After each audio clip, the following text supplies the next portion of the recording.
రామచంద్రమూర్తి నన్ను నీ దగ్గరికి పంపించారంటే అందరిలో తక్కువ బలం ఉన్నవాడిని నేనేనమ్మా.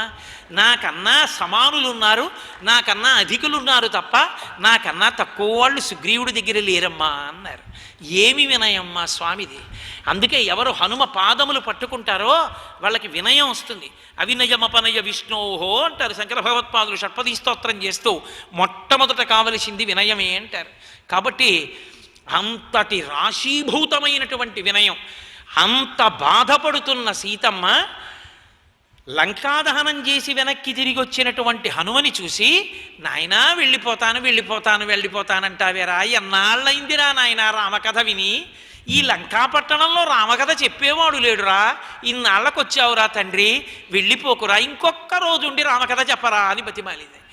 అమ్మా నేను వెళ్ళాలి కదమ్మా, వెళ్ళాలి, రామచంద్రమూర్తికి నీ క్షేమవార్త చెప్పాలి, వానరుల్ని ప్రోత్సహించాలి, అందరం కలిసి రావాలి, సముద్రాన్ని దాటాలి, రావణాది రాక్షసుల్ని సంహరించాలి, మళ్ళీ నీతో కలిపి రామచంద్రమూర్తికి పట్టాభిషేకం అవ్వాలి, నేను కృతకృత్యుడనవ్వాలి, వెళ్ళకపోతే ఎలాగమ్మా అన్నారు.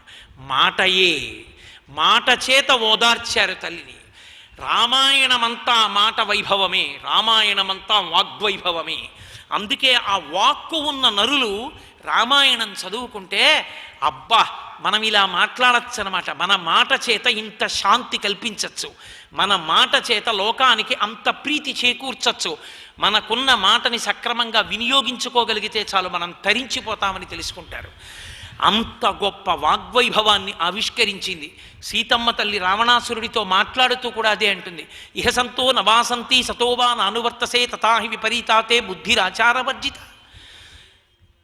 నివర్తయ మనోమత్త సజనే క్రియతాం మనః ఆత్మానుపమాం కృత్వా స్వేషు దారేషు రమ్యత అతుష్టం స్వేషు దారేషు చపలం చలితేంద్రియం.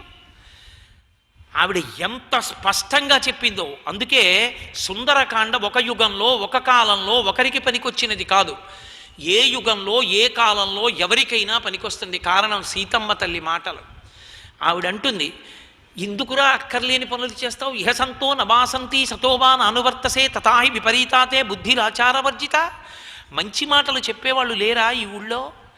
ఒకవేళ మంచి మాటలు చెప్పినా నువ్వు వినవా?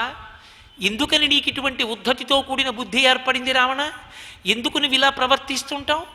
ఎందుకు నువ్వు ఇటువంటి స్థితిలో అక్కరలేని మాటలు మాట్లాడతావు? ఈ పాపం చేత నువ్వు ఎంత మూట కట్టుకుంటున్నావు? నేను సీతమ్మని అపహరించి తెచ్చానని అనుకుంటున్నావు తప్ప నిజంగా నువ్వు నన్ను అపహరించి తేగలిగిన మొనగాన్ని అనుకుంటున్నావా?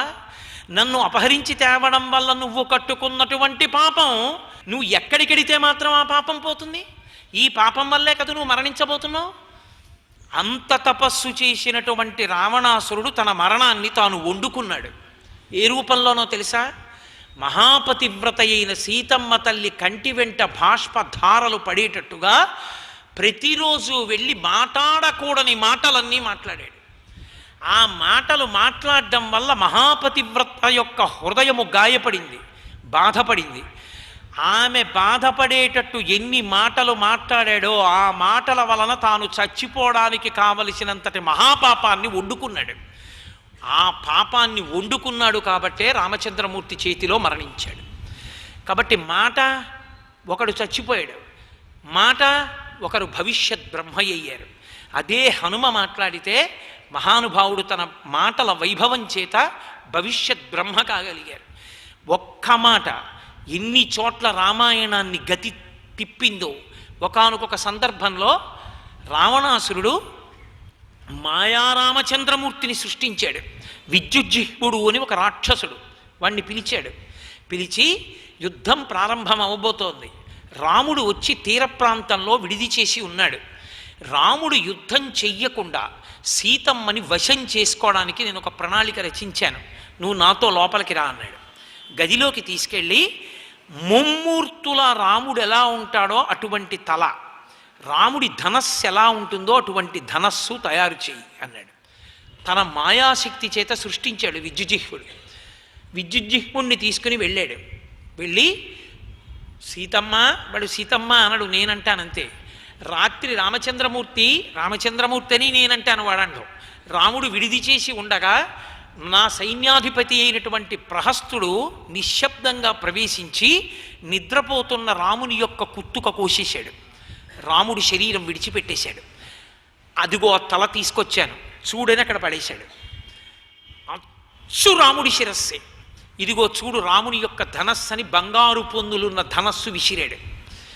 తల్లి ఏడ్చింది యుద్ధకాండలో, ఎంత ఏడ్చిందో. సర్వం శ్రీ ఉమామహేశ్వర పరబ్రహ్మార్పణమస్తు. స్వస్తి.